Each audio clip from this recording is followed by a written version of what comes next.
आपका स्वागत करती हूँ। आज हम कक्षा 9 में गृह विज्ञान विषय के अंतर्गत अध्याय 4 अर्थव्यवस्था परिवार की मूलभूत आवश्यकताओं पर चर्चा करेंगे। सबसे पहले कुछ मुख्य बिंदु है जो कि हमने यहाँ लिखे हुए हैं, जिसमें कि सबसे पहला आता है गृह अर्थव्यवस्था का अर्थ एवं परिभाषा, दूसरा गृह अर्थव्यवस्था का महत्व, उत्तम गृह अर्थव्यवस्था की विशेषताएं और चौथा गृह अर्थव्यवस्था को प्रभावित करने वाले कारक। गृह व्यवस्था के विभिन्न पक्षों में से गृह अर्थव्यवस्था भी एक महत्वपूर्ण पक्ष माना जाता है, क्योंकि अर्थव्यवस्था का मतलब होता है अर्थ यानी कि धन से की जाने वाली व्यवस्था। बिना पैसे के इस संसार में कोई भी काम संभव नहीं है। परिवार में किसी भी प्रकार का कोई भी कार्य हो, चाहे वो भोजन पकाने का हो, भोजन खरीदने का हो, वस्त्रों से संबंधित हो, किसी भी प्रकार का छोटे से लेकर बड़े तक का कार्य जो है वो बिना धन के संभव नहीं है। इसलिए ये बहुत ही महत्वपूर्ण पक्ष माना जाता है। वास्तव में देखा जाए तो परिवार के हर सदस्य का सर्वांगीण विकास ही परिवार की अर्थव्यवस्था पर निर्भर करता है। अगर किसी परिवार की अर्थव्यवस्था अच्छी है तो उस परिवार में रहने वाले हर सदस्य का बहुमुखी विकास होगा। इसके विपरीत अगर किसी परिवार की अर्थव्यवस्था अच्छी नहीं है तो उस परिवार में किसी न किसी प्रकार की परेशानियां हमेशा बनी ही रहेंगी। यदि हम इसको एक वैश्विक जो भारतीय विचारधारा है, दार्शनिक विचारधारा, उसमें भी 4 पुरुषार्थों को महत्व दिया है गृहस्थ जीवन में, जिनमें से कि धन, अर्थ, काम और मोक्ष। अर्थ जो है वो धन से संबंधित की जाने वाली व्यवस्था है, क्योंकि गृहस्थ जीवन में बिना धन के कोई भी कार्य संभव नहीं है। यदि हम इसकी परिभाषा देखें, परिभाषा के अंतर्गत परिवार की आय तथा व्यय पर नियंत्रण होना तथा आय को सृजनात्मक कार्य में व्यय करना गृह अर्थव्यवस्था कहलाता है। अर्थात परिवार की जो आय है, जो परिवार का मुखिया कमा कर ला रहा है, वो आय कहलाती है।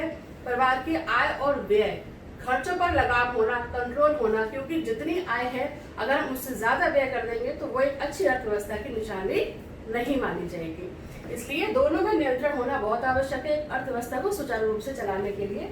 इसके अलावा आय का कुछ हिस्सा बचने के बाद जो भी बचत कहलाता है, उसको सृजनात्मक कार्यों में लगाना ही गृह अर्थव्यवस्था कहलाता है। इसके बाद यदि हम इसके महत्व देखें तो महत्व में सबसे पहले आता है आवश्यकताओं की उचित ढंग से पूर्ति। जितने भी यहाँ महत्व लिखे हुए, ये सारे महत्व एक दूसरे से संबंधित हैं। सबसे पहले आता है आवश्यकताओं की उचित ढंग से पूर्ति। यदि किसी घर की अर्थव्यवस्था अच्छी होती है तो परिवार के सभी सदस्यों की आवश्यकताएं अपने आप उनकी आवश्यकताओं की पूर्ति अपने आप ही होने लगती है। कोई भी ऐसा पक्ष आवश्यकता का अछूता नहीं रह जाता जो कि ना हो पाए पूरा। जब आवश्यकताएं पूरी होती हैं तो परिवार की सुख समृद्धि में स्वतः ही वृद्धि हो जाती है। जब हर सदस्य की आवश्यकताएं पूरी होंगी तो हर सदस्य सुखी होगा, संतुष्ट होगा और परिवार में खुशहाली आएगी। इसके अलावा तीसरा है भविष्य संबंधी तथा आकस्मिक आवश्यकताओं के लिए बचत। यदि किसी परिवार की अर्थव्यवस्था अच्छी है तो आय में से सारे खर्चे निकालने के बाद भी एक ऐसा धन संचित हो जाता है, एक ऐसा पैसे का एक ऐसा हिस्सा हमारे पास सुरक्षित होता है जिसको कि हम भविष्य की आवश्यकताओं के लिए बचा के रख सकते हैं। क्योंकि आने वाले समय में बहुत सी आवश्यकताएं ऐसी होती है जो कि एकदम से आ जाती है हमारे सामने, हमें पता नहीं होता। आकस्मिक आवश्यकताएं जैसे कि मान लीजिए परिवार में किसी की मृत्यु हो गई जिसका हमें पहले से पता नहीं होता, या फिर कोई बीमारी किसी को हो गई, दुर्घटना हो गई, तो ये सारी आवश्यकताएं आकस्मिक आवश्यकता कहलाती हैं। इनके लिए हमारे पास बचत होती है और जब हमारे पास पैसा होता है तो हमारे अंदर एक सिक्योरिटी की भी फीलिंग आती है, भावना आती है कि हमें किसी से ऋण नहीं लेना पड़ता, हमें किसी से पैसे उधार नहीं मांगने पड़ते और हम आसानी से उस बुरे वक्त से भी गुजर जाते हैं। चौथा है आर्थिक संकट से बचाव। किसी भी प्रकार का आर्थिक संकट हमें वर्तमान में, भविष्य में नहीं आता, क्योंकि हमने अपनी आय और व्यय को नियंत्रण किया है और उसके अलावा एक बचत का हिस्सा हमने बचाकर रखा हुआ है। इसके अलावा है परिवार के रहन सहन को उन्नत बनाने में सहायक। यदि किसी परिवार की अर्थव्यवस्था अच्छी होती है तो परिवार के रहन सहन का स्तर भी अपने आप ऊंचा उठने लगता है। हम अच्छा खाते हैं, अच्छा पहनते हैं और अपने मतलब एक अपना स्टेटस जो है वो भी मेंटेन कर लेते हैं अगर हमारे परिवार की अर्थव्यवस्था अच्छी होती है। इसके अलावा लास्ट है परिवार के सदस्यों का बहुमुखी विकास में सहायक। जब ये सारी आवश्यकताएं पूरी हो जाती हैं तो अपने आप ही परिवार के सदस्यों का बहुमुखी विकास होता है, जिसमें कि शारीरिक, मानसिक, सामाजिक, संवेगात्मक और बौद्धिक विकास आते हैं। ये सारे के सारे विकास जो होते हैं वो अपने आप ही होने लगते हैं और उसके बाद फिर हर सदस्य जो है वो खुशहाली का जीवन, एक संतुष्टि का जीवन व्यतीत करता है। इसके बाद महत्व के बाद अब हम आते हैं विशेषताएं। एक अच्छी अर्थव्यवस्था की क्या विशेषताएं होती हैं, जिसमें कि सबसे पहले आता है मूलभूत आवश्यकताओं को प्राथमिकता। एक अच्छी अर्थव्यवस्था की विशेषता ये होती है कि मूलभूत आवश्यकताएं, जो हमारी जैविक आवश्यकताएं हैं, उनको सबसे पहले प्राथमिकता दी जानी चाहिए और दी जाती है। जैविक आवश्यकताएं वो होती हैं जिनके बिना हम जीवित नहीं रह सकते।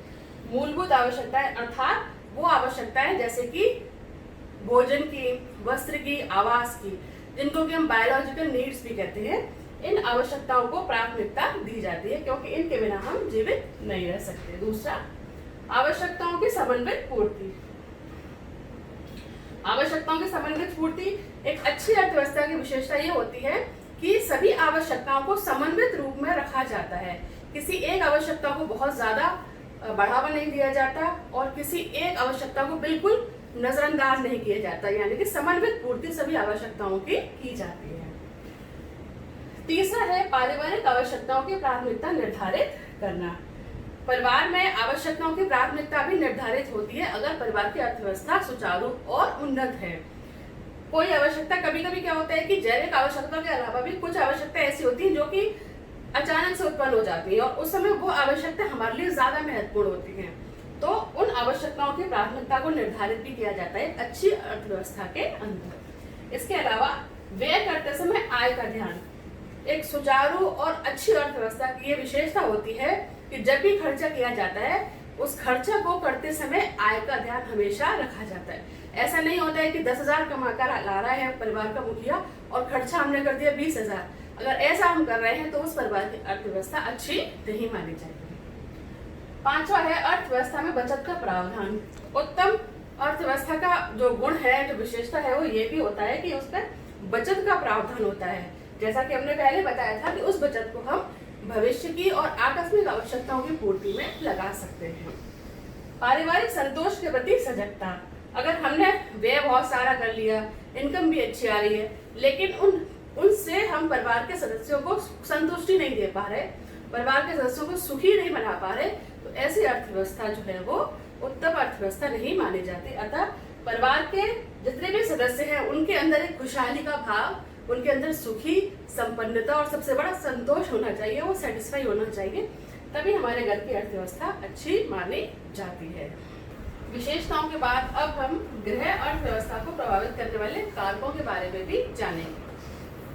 गृह अर्थव्यवस्था पर कौन कौन से ऐसे कारक हैं जो अपना प्रभाव डालते हैं। इसमें सबसे पहले आता है परिवार की आय का संतोषजनक होना।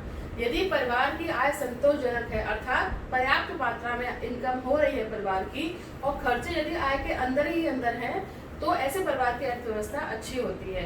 यदि परिवार की आय कम है और खर्चे ज्यादा है, व्यय ज्यादा है और खर्चों पर कोई नियंत्रण नहीं है, तो फिर वो परिवार की अर्थव्यवस्था पर अपना प्रभाव डालते हैं और अर्थव्यवस्था बिगड़ने लगती है। दूसरा जो कारक है वो है पारिवारिक आय व्यय का नियोजन। आमतौर पर क्या होता है कि परिवार का जो मुखिया है वो पैसा कमाने का काम करता है।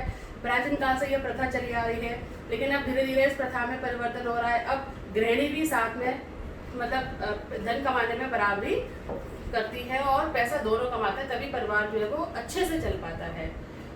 तो पारिवारिक आय व्यय का नियोजन, आय भले ही दोनों कमाएं लेकिन खर्चों का नियोजन करना, आय के हिसाब से बजट बनाना, ये मुख्य रूप से कार्य गृहिणी का ही होता है, क्योंकि वही परिवार में सबसे ज्यादा समय व्यतीत भी करती है और गृहिणी ही परिवार के सभी सदस्यों के सबसे ज्यादा निकट होती है। यानी कि सभी आवश्यकताओं की पूर्ति, किस सदस्य की क्या आवश्यकता है, उसकी पूर्ति कैसे होनी है, किसको किस समय क्या चाहिए, क्या जरूरत है, वो सारा गृहिणी ही जानती है। तो नियोजन का कार्य गृहिणी का होता है।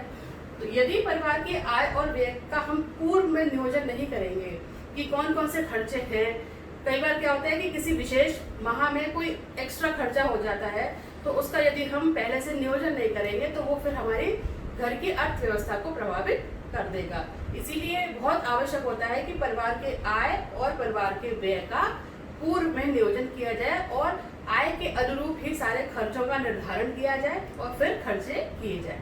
यदि पैसा अधिक मात्रा में अंत में बचता है सारे जरूरतों को पूरी करने के बाद भी, तब हम उस बचत वाले पैसे से अपनी कुछ आवश्यकता यदि वो छूट गई हमारी पूरी होने से, तो हम उनको पूरा कर सकते हैं।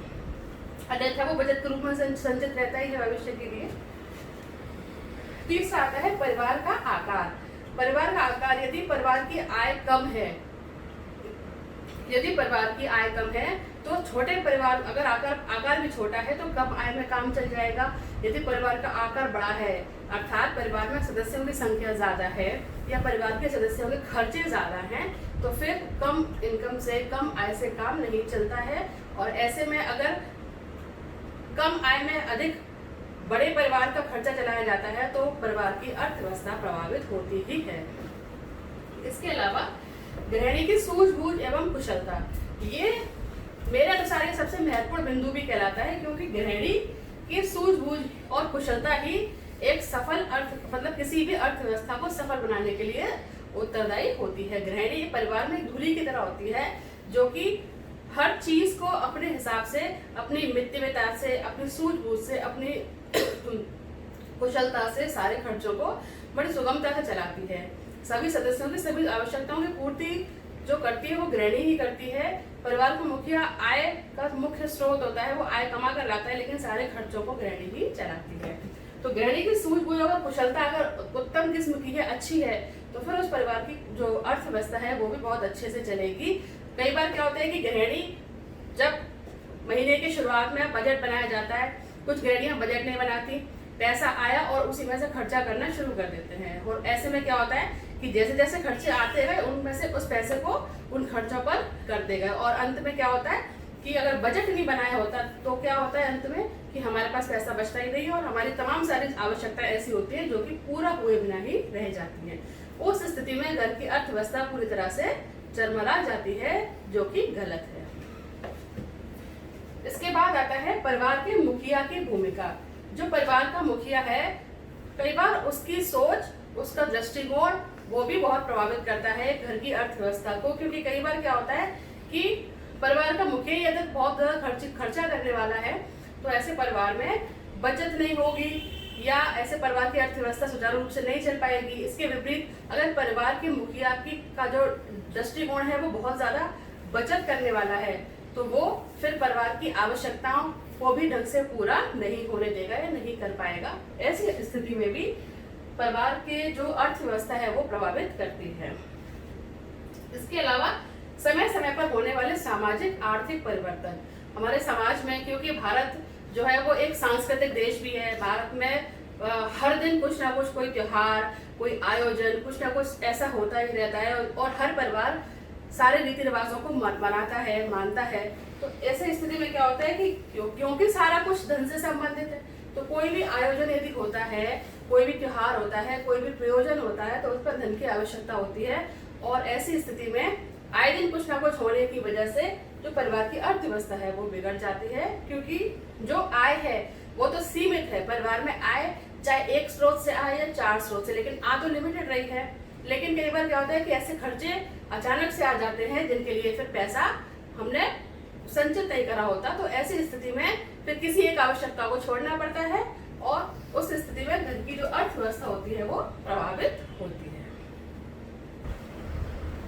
गृह अर्थव्यवस्था को प्रभावित करने वाले कारकों के बाद अब हम आते हैं परिवार की मूलभूत आवश्यकताओं पर। परिवार की मूलभूत आवश्यकताएं क्या होती हैं? आवश्यकताएं यदि देखा जाए तो इसको हम अंग्रेजी में नीड्स कहते हैं, और आवश्यकताएं हमारी इच्छाएं होती हैं। किसी भी मनुष्य की जो इच्छा होती है वो उसकी आवश्यकता बन जाती है, लेकिन उसके लिए शर्त ये रहती है कि आवश्यकता यथार्थ होती है।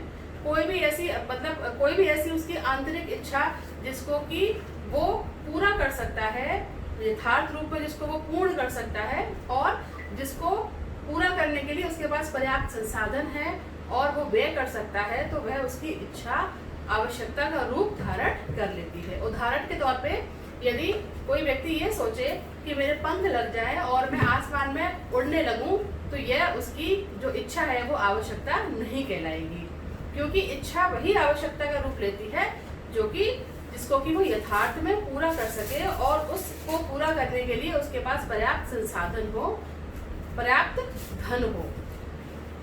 अगर इसकी परिभाषा हम देखें तो विशेष वस्तुओं की पूर्ति हेतु एक प्रभावपूर्ण इच्छा है जो उन्हें प्राप्त करने के लिए आवश्यक प्रयत्न अथवा त्याग के रूप में प्रकट होती है।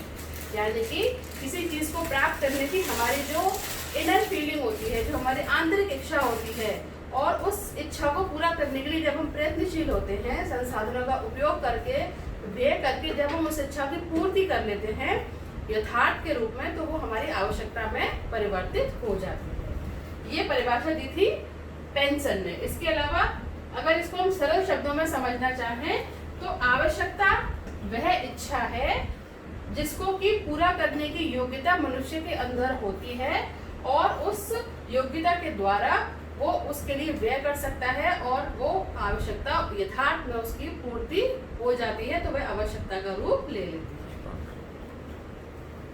आवश्यकताओं को निर्धारण करने वाले मुख्य जो तत्व होते हैं उनमें भौगोलिक, सामाजिक, धार्मिक, शारीरिक, आर्थिक, आत्म स्वभाव एवं अनुकरण, ये सारे इनके तत्व हैं जो कि हमारी आवश्यकताओं को निर्धारण करते हैं। सबसे पहले आता है भौगोलिक तत्व। भौगोलिक तत्व के अंतर्गत किसी भी जगह की, जिस क्षेत्र में हम निवास करते हैं, वहाँ की जलवायु, वहाँ का वातावरण और वहाँ का तापमान उसके अंतर्गत आता है। कई बार देखा जाता है और आमतौर पर जो ठंडी जगहों पर रहने वाले लोग होते हैं उनको गर्म कपड़ों की आवश्यकता होती है, और जो गर्म जगहों पर लोग रहते हैं उन्हें गर्म कपड़ों की आवश्यकता नहीं होती है। इसी प्रकार से जो हमारा भौगोलिक वातावरण है वो हमारी आवश्यकताओं का निर्धारण करता है। जैसे चेरापूंजी में जहाँ पर कि कहा जाता है कि वर्ष भर बारिश होती है, तो उन लोगों को रेनकोट है या ऐसी चीजें जिससे कि वो अपने आप को बारिश से बचा सके, ऐसी चीजों की आवश्यकता होती है। दूसरा आता है सामाजिक तत्व, रीति रिवाज एवं प्रथाएं। सामाजिक तत्व के अंतर्गत जिस समाज में हम रह रहे हैं, जिस माहौल में हम रह रहे हैं, उसके हिसाब से हमारी आवश्यकताएं भी बन जाती हैं। यदि हम एक परिवार जो होता है वो एक समाज की छोटी इकाई के रूप में जाना जाता है।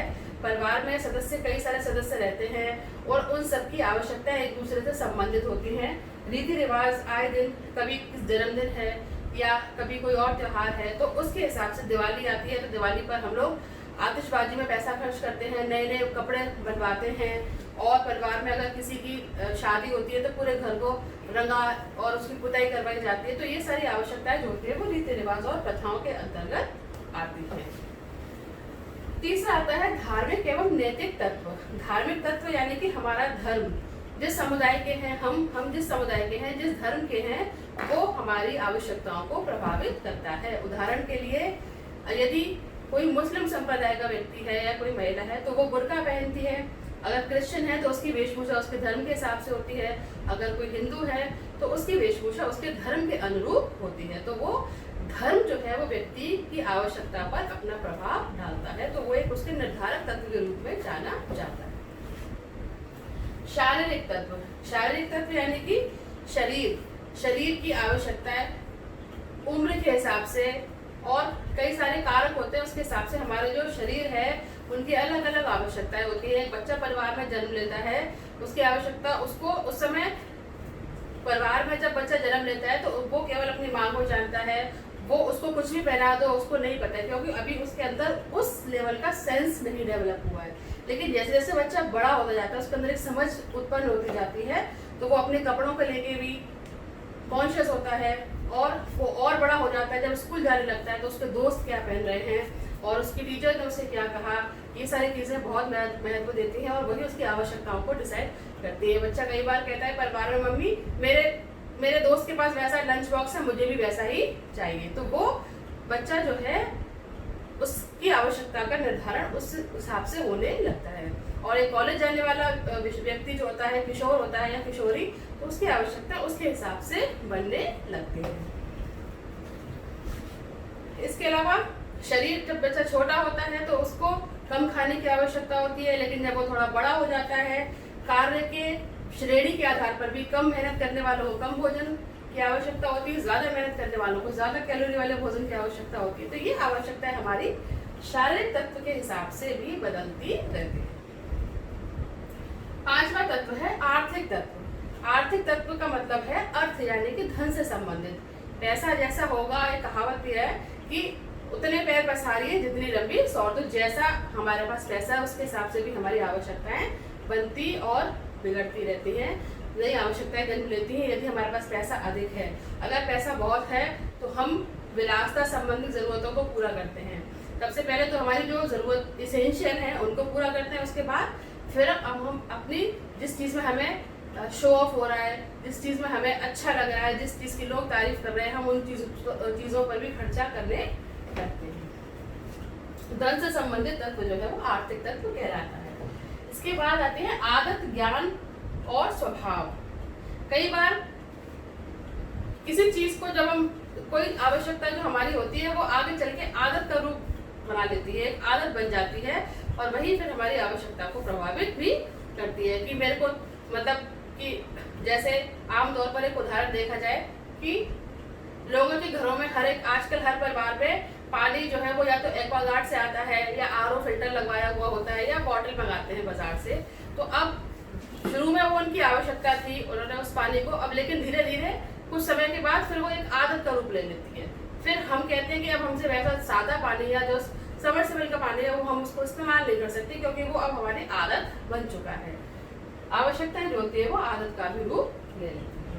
या ज्ञान का तत्व, ज्ञान का तत्व है जिसमें हमारे शौक भी आते हैं, हमारी नॉलेज आती है, वो सारी हमारी आवश्यकताओं को प्रभावित करती है। दिखावा, अनुकरण की प्रवृत्ति, ये सबसे ज्यादा सभी तत्वों में आज के समय में ये सबसे ज्यादा प्रभावित तत्व है, क्योंकि हमारी इनकम कितनी है, हमारी आय कितनी है, उसके हिसाब से हम अपने खर्चे करें ऐसा हम नहीं सोचते। लेकिन मेरे पास छोटी गाड़ी और सामने वाले के पास अगर बड़ी गाड़ी है तो मेरी कोशिश पूरी ये रहती है कि मेरे पास भी वैसी गाड़ी और उससे अच्छी गाड़ी होनी चाहिए। भले ही मेरी इनकम नहीं है या मुझे जरूरत नहीं है, लेकिन क्योंकि मैं सामने वाले को इमिटेट कर रही हूँ या कर रहा हूँ, अनुकरण की जो प्रवृत्ति होती है कि ब्रांडेड पहनना है, अच्छा पहनना है, एक साधारण घड़ी भी समय बताती है और ब्रांडेड घड़ी भी, लेकिन वो क्या होता है कि हमें किस चीज की जरूरत है हम उसको ध्यान नहीं देते। सामने वाला या हमारे सर्कल के जो लोग हैं वो क्या कर रहे हैं, वो क्या पहन रहे हैं, वो क्या चीज इस्तेमाल कर रहे हैं, वो चीज हमें बहुत ज्यादा प्रभावित करती है। तो ये जो फैक्टर्स थे, ये सारे जो तत्व थे, ये आवश्यकताओं को निर्धारण करने वाले तत्व कहलाते हैं। इसके बाद हम आते हैं आवश्यकताओं की विशेषताएं। आवश्यकताओं की क्या विशेषताएं होती हैं? सबसे पहले आवश्यकताएं अनंत होती हैं। अनंत यानी कि आवश्यकताओं का कोई अंत नहीं होता और आवश्यकताएं हमेशा एक खत्म होते ही दूसरी आवश्यकता अपने आप जन्म लेने लगती है। आवश्यकताएं जो होती हैं वो अनंत होती है। किसी एक आवश्यकता की पूर्ति होने के बाद ये मनुष्य का स्वभाव है कि आवश्यकताएं अपने आप ही स्वयं स्वयं जन्म लेने लगती है। आवश्यकताएं अनंत कहलाती है इसीलिए। दूसरा है आवश्यकताओं में बारंबारता। बारंबारता का मतलब होता है एक आवश्यकता खत्म होने के बाद ऐसा नहीं है कि उस आवश्यकता कभी दोबारा फिर वो आवश्यकता उत्पन्न नहीं होगी। जैसे भूख लगती है, हम खाना खा लेते हैं, लेकिन 2-3 घंटे बाद फिर से पुनः हमें भूख लगने लगती है। इसका तात्पर्य है कि जो हमारी आवश्यकताएं होती हैं उनमें बारंबारता होती है, वो रिपीट होती रहती हैं। जैसे हम स्कूटर चलाते हैं या हम गाड़ी चलाते हैं और हम गाड़ी में हम फ्यूल डलवाते हैं, पेट्रोल डलवाते हैं, तो जब तक फ्यूल होता है तब तक गाड़ी चलती है, लेकिन उसके बाद हमें दोबारा फ्यूल डलवाने की आवश्यकता पड़ती है। इसीलिए आवश्यकताओं में बारंबारता पाई जाती है। तीसरा, आवश्यकताओं की पूर्ति संभव है। जैसा कि मैंने पहले बताया था, आवश्यकताएं वही होती हैं जिनको कि हम पूरा कर सकते हैं। आवश्यकताएं वही हमारी इच्छाएं जो हमारी होती हैं, यदि हम उनको पूरा नहीं कर सकते तो वो केवल हमारी इच्छाएं बन के रह जाती हैं, वो आवश्यकताओं का रूप नहीं ले सकती। यदि हमारी इच्छाएं जिनको कि हम पूरा कर सकते हैं और जिनको हम पूरा करने की योग्यता हमारे अंदर है और उसी योग्यता के द्वारा हम साधनों के द्वारा व्यय करके अपनी आवश्यकता को पूरा कर सकते हैं, तो वो आवश्यकता का रूप ले ले, वही इच्छा हमारी आवश्यकता का रूप ले लेती है। कुछ आवश्यकताएं एक दूसरे की पूरक होती हैं। पूरक जैसे कि एक के साथ दूसरी आवश्यकता अपने आप जुड़ी होती है। यदि कोई बच्चा खेलने के लिए बैट खरीदता है तो बैट अकेले उसकी जो मकसद है उसको पूरा नहीं कर सकता। बैट के साथ बॉल भी चाहिए जो कि उसके साथ जुड़ी हुई है।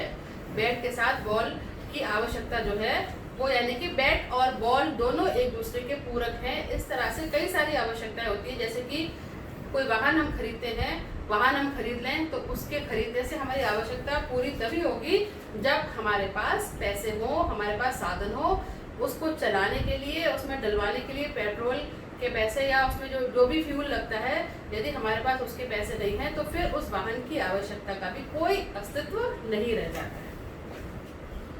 नेक्स्ट आता है आवश्यकताओं में प्रतियोगिता का गुण होता है। आवश्यकताओं में अपने आप में एक कंपटीशन होता है और हर आवश्यकता ये चाहती है, उसका ये स्वतः गुण होता है कि वो पहले पूरी हो जाए, और ये मनुष्य स्वभाव के कारण ऐसा होता है। आवश्यकताओं में आपस में प्रतिस्पर्धा और प्रतियोगिता का गुण पाया जाता है। आवश्यकताएं आदत का रूप धारण कर लेती हैं।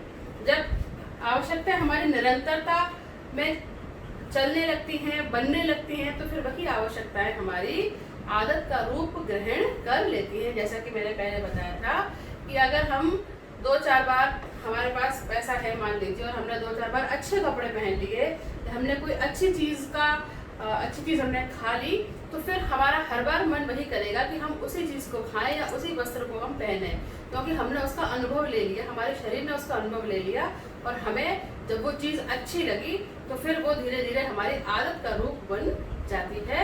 इसीलिए कहते हैं कि आवश्यकताएं जो है वो आदत का रूप धारण कर लेती हैं। तो हमने इस तरह से अध्याय 4 के अंतर्गत परिवार की अर्थव्यवस्था को समझा, उनके बहुत सारे हमने पक्षों के बारे में जाना और परिवार की मूलभूत आवश्यकताएं उनके बारे में भी हमने विस्तार से समझा, और आशा करती हूँ कि आपको ये समझ में आया होगा। धन्यवाद।